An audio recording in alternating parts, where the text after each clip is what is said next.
আসসালামু আলাইকুম এভরিওয়ান। আজকে আমি নিয়ে এসেছি চিকেন বিরিয়ানি। সবসময় দম বিরিয়ানি ঝামেলায় না গিয়ে হুটহাট মন চাইলেই আমরা এই চিকেন বিরিয়ানিটা তৈরি করে নিতে পারি ঘরে থাকা মশলা দিয়ে। তো চলেন শুরু করি। তো আমি এখানে 2 কেজির মতো চিকেন নিয়েছি। এর মধ্যে আমি 2 চা চামচ লবণ এবং 1 চা চামচ ঝালের গুঁড়া দিয়ে এটা ভালোভাবে মেখে নিব ফ্রাই করার জন্য।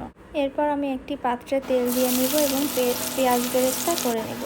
একটু বেশি করে বেরেস্তা করে নেব এবং পুরাটা আমি তুলে রাখতেছি। এবার একই তেলেই আমি মাংসগুলো হালকা করে ফ্রাই করে নেব। রোস্টের জন্য একটু হালকা ফ্রাই করে নিলে মাংসগুলো খুলে যাবে না। মাংস ভাজা একই তেলেই আমি এবার রান্নাটা করে নেব। তো এর ভিতরে আমি গরম মশলাগুলো দিয়ে নিয়েছি।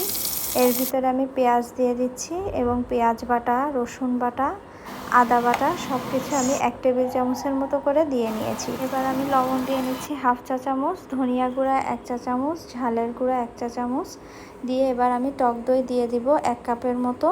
এরপর বাদাম পেস্ট করে নিচ্ছি এবং বাদাম বাটাটাও আমি এর ভিতরে দিয়ে নিচ্ছি। সব কিছু ভালোভাবে মিক্স করে নেব। এরপর 1 চা চামচ টমেটো সস দিয়ে নিচ্ছি। এরপর বেরেস্তা যে উঠিয়ে রেখেছিলাম ওইখান থেকে 1 মুঠের মতো দিয়ে দিলাম, কয়েকটা কাঁচামরিচ দিয়ে নিলাম। এবার মাংসগুলো দিয়ে ভালোভাবে মিক্স করে নিই।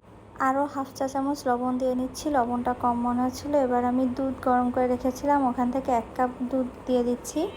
এরপর আমি চিনি দিয়ে নিচ্ছি 1 চা চামচ আর বেরেস্তা দিয়ে দিচ্ছি আরও 1 মুঠের মতো।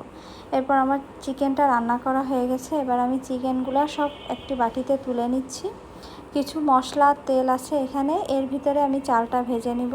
এখানে আমি 3 পট পোলাও চাল নিয়েছি। এবার আমি ঘি দিয়ে নিচ্ছি, ঘি দিয়ে ভালোভাবে মিক্স করে নিচ্ছি।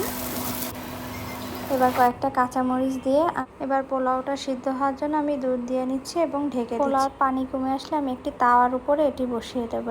বাকি বেরেস্তার ভিতরে আমি 1 চা চামচ চিনি দিয়ে মিক্স করে রাখতেছি এবং আমার পোলাওটা হয়ে গেছে। এর মধ্যে আমি 1 চা চামচ লবণ আর 2 চা চামচ চিনি দিয়ে নিচ্ছি। এরপরে আমি আরও 1 টেবিল চামচের মতো ঘি দিয়ে নিচ্ছি এর ভিতরে। কিছু ভালোভাবে মিক্স করে আমি এর ভিতরে সব চিকেনগুলো দিয়ে দিচ্ছি। রাইসের ভাজে ভাজে আমি সব চিকেনগুলো দিয়ে নিব।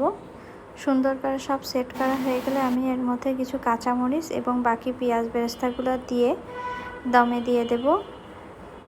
1 চা চামচের মতো আমি বিরিয়ানির সেন্ট দিয়ে নিচ্ছি। এরপর মুখটা লাগিয়ে দিব। তো তৈরি হয়ে গেল আমাদের ঝটপট চিকেন বিরিয়ানি।